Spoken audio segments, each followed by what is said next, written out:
마태복음 6장 5절 6절입니다.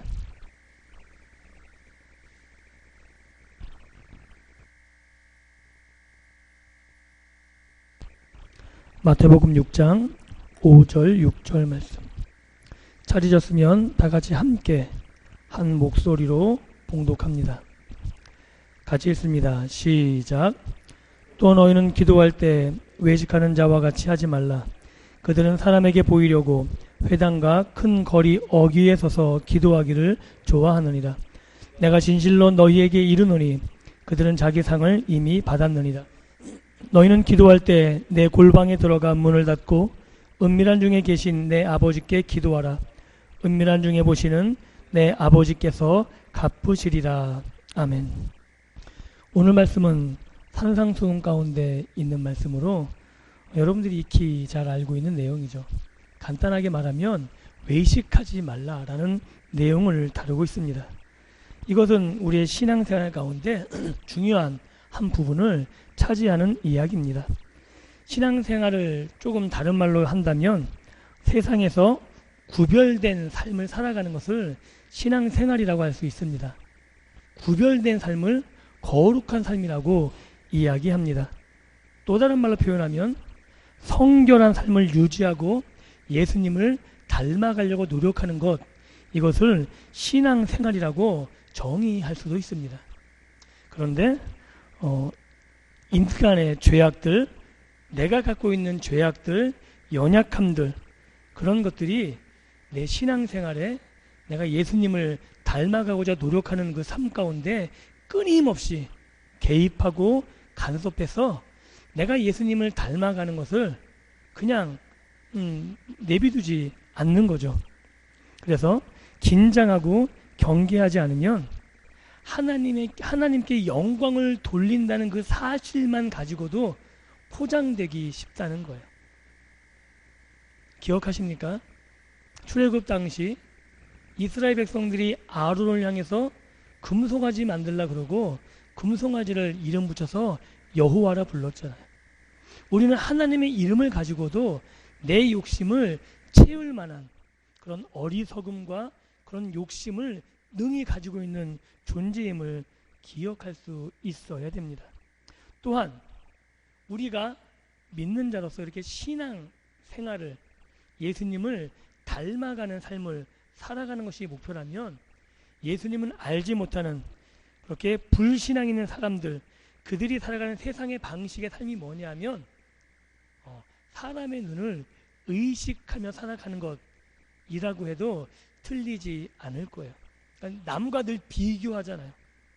그래서 비교의식 가운데 남보다 잘 살아야 되고, 남보다 더 나아야 되고, 남보다 뛰어나야 되고.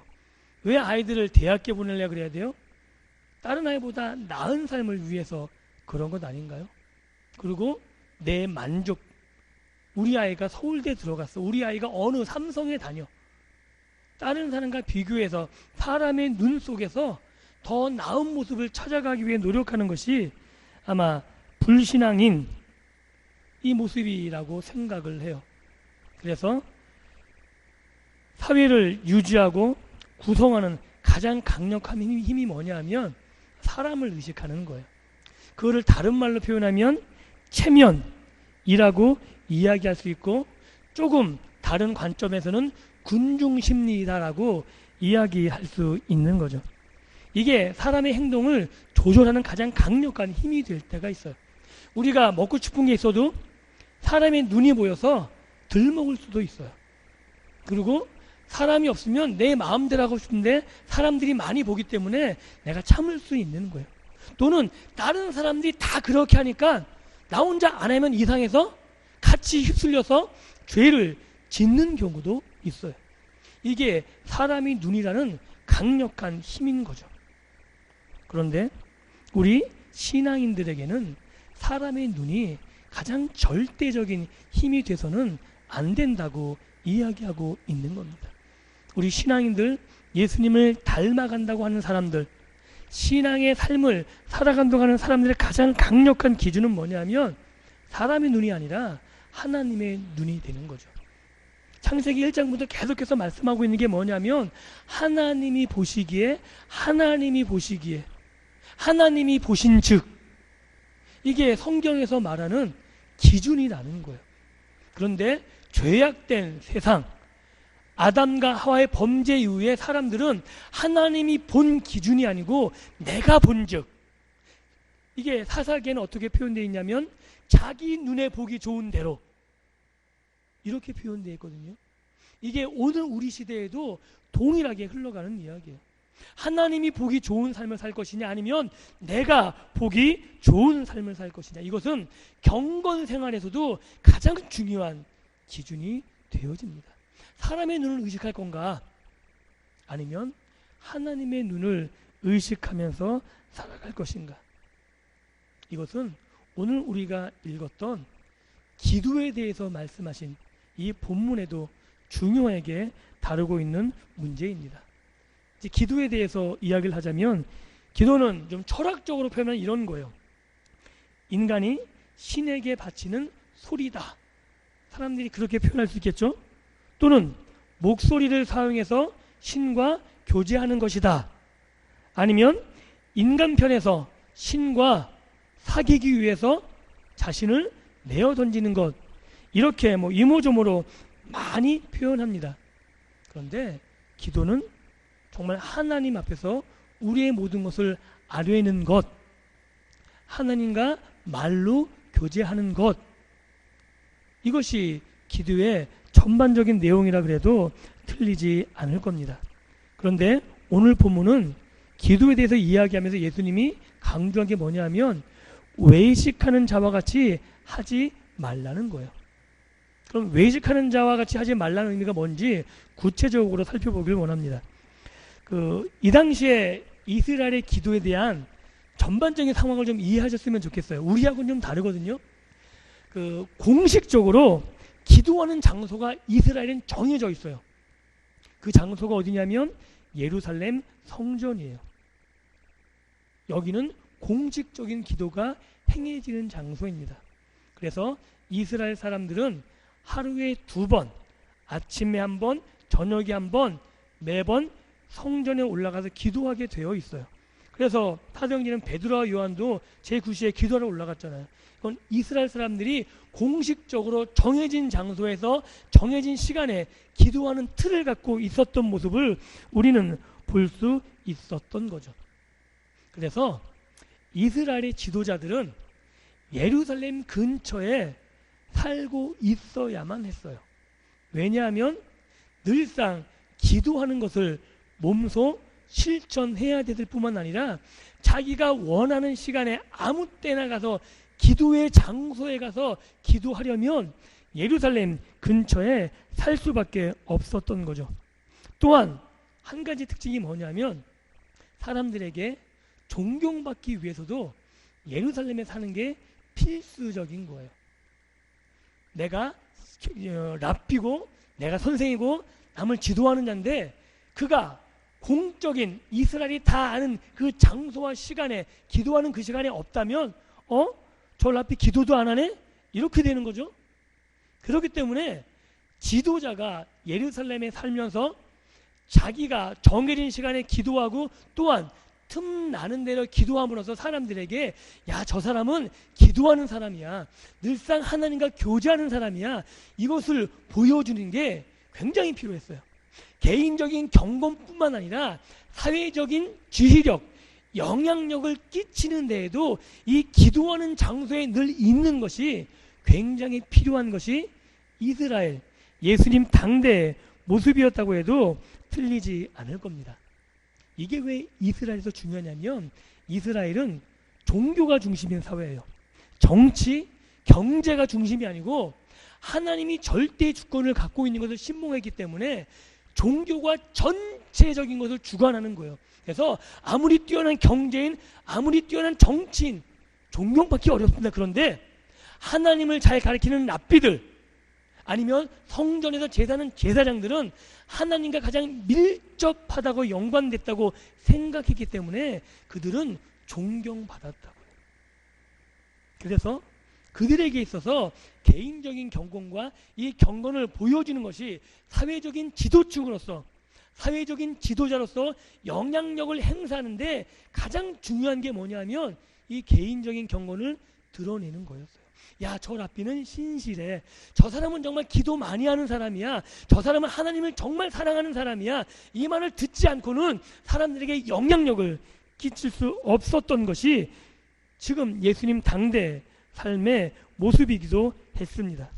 그래서 기도는 결국 개인적인 경건 생활이고 이것은 사회적인 명성, 자기의 이름을 내는 것과도 직결되어 있는 것이죠. 그래서 문제가 뭐냐면, 어떤 문제가 생겼냐면 사람들이 개인적으로 혼자서 기도하는데 등한히하기 시작하는 거예요.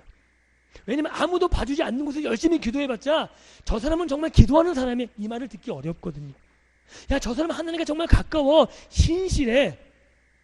하나님이 인정할지 모르지만 사람들이 인정 안 해주면 영향력이 없는 거예요. 지도자로서 사람들을 끌고 가기 어려운 거예요. 그래서 점점 어떤 현상이 벌어졌냐면 사람들이 많이 모이는 곳, 그리고 자기의 이름을 드러낼 수 있는 곳, 영향력을 행사할 수 있는 그곳에서 기도하는데 노력하기 시작하는 거죠. 그래서 예수님이 비판하시는 거예요. 기도하지 말라가 아니고 이 기도를 사회적인 것으로, 정치적인 것으로 자기의 영향력을 드러내고 자기의 이름을 내는 것으로 사용하는 그 모습에 아주 통렬하게 예수님은 비판하고 계십니다. 그럼 오늘 우리 시대로 와볼까요? 우리의 모습은 어떤가요? 우리의 기도하는 이 기도가 하나님과의 개인적인 생활, 개인적인 기도, 개인적인 교제, 여기에 목적이지 않고 어떠한 기독교 단체 아니면 우리가 섬기는 교회에서 우리의 이름을 내거나 우리의 영향력을 끼치는 방편으로 기도가 사용되고 있다면 우리는 예수님이 비판하시는 그 비판의 대상점에 서 있다고 생각해도 틀리지 않을 겁니다. 그래서 예수님은 이것을 위선적인 외식하는 자와 같다라고 통렬하게 비판하는 거예요. 위선자란 말은 헬라어의 어떤 의미가 정확하게 어떤 의미냐면 연극하는 사람들을 위선자라 그래요. 그 단어가 그런 의미예요. 왜냐하면 연극하는 사람들은 자기 삶이 아니잖아요. 대본에 있는 그 사람을 그대로 흉내내어서 자기의 삶이 아니대로 다른 역할을 통해서 다른 사람들의 감동을 주는 것, 이게 가짜라는 거예요. 그래서 그것을 위선이라고 이야기하고 있는 거죠. 예수님이 외식하지 말라는 것은 이런 얘기예요. 연극하는 사람들처럼 자신의 신앙적 행위, 개인적인 경건 이런 것을 연극의 한 장면처럼 꾸미지 말라는 거죠. 사람에게 보이기 시작하면 꾸며질 수밖에 없는 거예요. 그래서 대표 기도하실 때, 기도를 적으실 때 굉장히 조심하셔야 돼요. 미사오구가 중요하지 않습니다. 여러분들이 하나님 앞에 어떤 마음을 가지고 어떤 태도를 가지고 가는가가 훨씬 더 중요합니다. 왜냐하면 대표 기도의 가장 큰 모순점이 뭐냐면 사람에게 하는 건지 예배를 드리는 성도들에게 하는 건지 헷갈리기 쉽거든요. 가장 중요한 것은 성도들에게 드리라고 하는 거 아니에요. 분명히 기도를 들으시는 분은 하나님이심을 우리가 기억하셨으면 좋겠습니다. 그렇기 때문에 우리의 기도는 꾸밈이 없어야 되고 미사오구가 중요한 게 아니고 지금 내 마음에 우리의 공동체의 마음을 담는 것이 가장 중요한 것이라고 이야기할 수 있는 거죠. 그러면서 외식하는 이 부분에서 예수님이 회당과 여기 보게 되면은 큰 거리 어기라는 말이 나와요. 이게 왜 중요하냐면 사람들의 보이는 것이 가장 중요하기 때문에 얘기하는 거예요. 분명히 처음에 기도의 장소가 있다고 얘기했습니다. 어디라고요? 이스라엘의 기도의 공식적인 장소가 예루살렘이에요. 예루살렘 성전. 그런데 사람들이 왜 자꾸 회당으로 나가냐면 나는 예루살렘 성전에 기도하는 것뿐만 아니라 거기까지 간 뭐 어떻게 표현해야 돼요? 내 지금 열정이 너무나 뜨거워서 거기까지 갈 시간도 아깝다 이거야. 난 여기서 기도하고 싶다 이거예요. 지금 그 열정과 하나님의 사랑이 너무나 뛰어나서 그 열정을 도저히 못 참아서 손 들고 기도하고 싶다 이거예요. 이해되세요? 이게 그럼 정말 좋은데 이게 연극이라는 거죠. 이게 사람들이 그렇게 보이고 싶은 거예요. 내가 그런 열정을 가지고 있어요. 성전에만이 아니고 나는 가는 곳곳마다 걷는 곳곳에 이런 열정을 가지고 기도하는 사람이에요. 그래서 성전에 가기 전에 사람들이 그것도 가장 모이는 장소에서 이야기하고 있는 거죠. 나는 이런 사람입니다. 나는 하나님을 정말 사랑하는 사람입니다. 그것이 회당이고 거리라는 거예요. 왜 회당을 지목했냐면 회당은 그 당시에 교육하는 장소예요. 그리고 순례자들이 머물렀던 숙박 역할도 했어요. 그러니까 늘 사람이 북적북적거려요. 순례자들이 많이 왔기 때문에 하나님을 정말 사모하는 사람들, 하나님 말씀에 갈급한 사람들이 모이는 곳이에요. 그래서 그곳에서 이름이 나기 시작하면 야, 저 사람은 대단히 훌륭한 랍비야. 이게 소문이 아주 삽시간에 퍼지는 거예요. 얼마나 좋아요? 그렇기 때문에 그 사람들은 나는 성전에 많이 아니고 때마다 나는 있는 곳에서 기도하는 사람이에요. 난 이렇게 뜨거운 사람이에요. 이것이 그 당시에 하나님 앞에서만이 아니고 사람들 앞에서 보이고자 했던 기도에 열정 있는 사람들의 모습이라고 이야기하고 있는 거죠. 즉 자신의 경건 생활을 선전하기 가장 좋은 장소를 택했던 사람들입니다. 정해진 기도 시간 외에 기도하는 모습을 보이므로 사람들에게는 저 사람은 늘 기도하는 사람이야. 이 인식을 심어주고 싶어하는 거예요. 왜요? 그래야지 영향력을 끼칠 수 있으니까. 그래야지 사회 지도층이 될 수 있고 권력을 잡을 수 있고 명성을 유지할 수 있기 때문에. 그래서 예수님은 그 모습을 위선자다, 연극하는 거다, 외식하는 거다라고 통렬하게 비판하고 계시는 거죠. 이거는 오늘 우리 시대에도 다르지 않습니다. 기도가 생활화되고 기도 혹은 개인의 경건이 존경받는 공동체 안에서는 내 개인적인 경건을 표출하고 싶은 유혹에 늘 노출되고 있다는 사실이에요. 그래서 대표 기도하게 되면 잘하고 싶은 유혹에 빠져요. 안 그러십니까? 저도 마찬가지예요. 늘 우리가 그런 위험성을 가지고 살아가고 있는 거죠. 신앙이라는 것이 공동체에서 평가가 된다고 생각하기 때문에. 그래서 교회 안에서도 예수님이 지적하신 이 개인의 경건의 문제가 외식하는 것으로 위선의 모습으로 드러나기 쉬운 것을 우리도 가지고 있다는 사실을 알고 있어야 되는 거죠. 그래서 우리가 교회 안에서 또는 기독교인의 공동체 모임에서 어떤 효과를 내기 위해서 아니면 어떤 정치적인 어떤 영향력을 끼치기 위해서 내 개인적인 경건을 드러내고 있다면 그 모습은 바로 예수님이 비판하고 있는 모습을 내가 하고 있다고 그렇게 보시면 정확할 것 같습니다. 이게 왜 중요하냐면 죄에 대한 예수님의 비판점이 담겨 있기 때문에 그래요. 하나님이 우리에게 문제 삼는 건 결과가 아니고 태도의 문제거든요. 이 가장 중요한 부분이에요. 기도는 오직 하나님만 들으시는 거예요. 제가 논의 설교할 때마다 강조하지만 다른 종교의 기도하고 우리 기독교의 기도는 가장 큰 차이가 뭐냐면 우리의 기도를 듣는 분이 계시다는 거예요. 다른 종교는 주술적이에요. 자기 열심이에요. 얼마나 정성을 쌓느냐가 중요하다면 우리의 기도는 내 열심이 아니고 내 기도를 듣는 분이 계셔서 그 기도를 들으시는 분 때문에 일이 이루어지는 게 우리의 기도거든요. 그런데 사람에게 보이는 기도는 듣는 대상이 달라지는 거예요. 이것이 죄에 대한 모습이라고 성경은 이야기하고 있는 겁니다.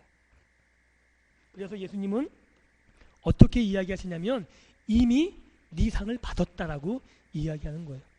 왜 예수님이 그렇게 이야기하는 게 마땅하고 정당하냐면 사람들에게 보이는 기도는 하나님과 관계가 없어요.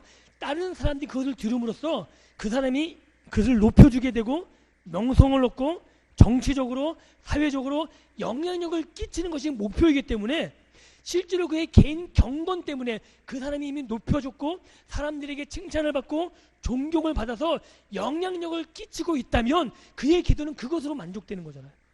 안 그런가요? 내가 기도한 게 응답 받고 응답 못 받고의 문제가 아니에요. 사람들에게 보이기 위한 기도는 그 사람이 남이 알아줘서 그걸로 말미암아 저 사람은 참 신실한 사람이야, 저 사람은 하나님의 사용하는 사역자야, 그럼으로써 많은 밑에는 많은 그 사람과 따르는 사람들에게 그의 말의 영향력이 목표라고요. 그렇기 때문에 실제적으로 이 사람은 이미 응답을 받은 거죠. 왜냐하면 그 공동체에서 자신의 개인 경걸이 표출되므로 그 공동체 안에서 지휘력을, 영향력을 행사하기 때문에 그렇습니다. 근데 문제는 뭐냐면 하나님이 인정하지 않는다는 거예요. 하나님이 그 사람과 너는 관계없다라고 이야기하신다는 거죠. 사랑하는 성도 여러분, 무엇을 선택하시겠습니까? 사람들에게 인정받는 것? 아니면 사람들에게 영향력을 끼치는 것? 사람들에게 존경받는 것으로 끝나시겠습니까? 아니면 하나님이 인정하시는, 하나님의 눈에 보기 좋은 그 모습으로 우리의 경건생활이 하나님과 가까워지고 정말 하나님과 교제하고 우리의 모든 것들을 아뢰는 모습으로 하나님 앞에 서시겠습니까? 그 모습을 예수님이 뭐라고 이야기하냐면 골방에서 기도하라고 이야기하고 있는 거예요. 이 골방은 집 주인만 알고 있다고 해도 틀리지 않을 겁니다. 이 골방은 손님에게 내주지 않습니다. 누가 엿볼 수 있는 창도 없습니다. 가족들조차 모를 수도 있습니다. 오로지 자기만 알 수 있는, 자기만 알고 있기에 아무도 모르기 때문에 거기서 얼마나 기도했는지 사람도 모르고 무슨 기도를 했는지 몇 번을 했는지 아무도 모른다는 거죠. 누가 아세요? 하나님이 아세요. 하나님이 아실 뿐만 아니라 그런 개인적인 경건을 통해서 그 사람은 하나님과 가까워지고 있는 거죠. 하나님을 알아가게 되는 거죠. 하나님이 나를 얼마나 사랑하시는지, 하나님이 오늘 어떻게 나에게 역사하시는지, 하나님의 뜻이 무엇인지 하나님이 원하시는 거라는 거예요. 사랑하는 성도 여러분, 여기서 말하는 골방은 정말 후미진 구석방, 이것을 이야기하는 방이 아닐 수 있어요. 그러나 여러분들은 하나님과 단독으로 개인적으로 만나는 장소를 반드시 가지고 계셔야만 합니다. 그것이 사람들이 많은 장소일 수 있어요. 혼자일 때만 사람들이 모르게 기도하지 않는 걸 아닙니다. 아무리 사람들이 많아도 나와 하나님만 알게 기도할 수 있는 거예요. 그 시간을 예수님은 골방이라고 이야기하고 있는 거죠. 골방의 기도 시간을 가지고 계십니까? 함께 모여 기도하는 것도 중요하지만 예수님은 하나님과의 교제를 위해서, 하나님과 사귀고 하나님과 가까워지기 위해서 하나님과 단둘이 대면하는 시간을 가져야 된다고 이야기하고 계시는 겁니다. 사람들을 의식할 필요도 없습니다. 미사오구가 필요 없습니다. 내 약점들, 내 제약들 꾸밈없이 숨김없이 다 드러내올 수 있는 거죠. 하나님의 나를 만지시고 나를 고치시고 나를 치유하시고 그런 시간을 가지고 계십니까? 그렇지 않다면 하나님이 여러분들을 고치실 시간이 없는 거죠. 하나님이 우리들을 만드시고 우리를 회복케 하는 그 시간이 없는 거예요. 우리가 높아지고 우리가 존경받고 많은 사람에게 영향력을 행사할 수 있을지 모르겠지만, 지도자가 될 수 있을지 모르겠지만 내 자신을 썩어 문드러지고 하나님과 멀어지고 오히려 하나님께서 싫어하시는 그 길로 달려가고 있을지도 모릅니다. 사랑하는 성도 여러분, 이 골방의 기도는 하나님만 아시는 기도이기에 하나님이 일하기 시작하시는 가장 중요한 출발점이 될 것입니다. 사람을 전혀 의식할 필요 없기 때문에, 우리의 가면을 다 내어놓을 수 있기 때문에 우리의 속사람이 수술되어지는, 하나님 앞에서 새로워질 수 있는 어쩌면 유일한 기회가 될 수 있을지 모르겠습니다. 여러분들의 기도의 골방의 기도 장소는 어디이십니까? 갖고 계십니까? 정말 매일매일 그런 골방에서 기도하고 계십니까? 말씀을 맺습니다. 예수님께서는 오늘 제자들에게 기도에 대해서 가르쳐 주시면서 외식하는 자, 위선자처럼 되지 말라고 이야기하십니다.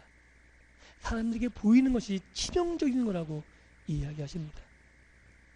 그것이 그 옛날 종교 지도자들에게만 있는 것이 아니고 오늘 우리의 모습 가운데서도 쉽게 발견할 수 있다고 알고 계셔야 됩니다. 그래서 더욱더 긴장하셔야 되는 거죠. 그래서 억지로 노력하셔야 돼요. 왜냐하면 우리 스스로가 높아지고 싶거든요.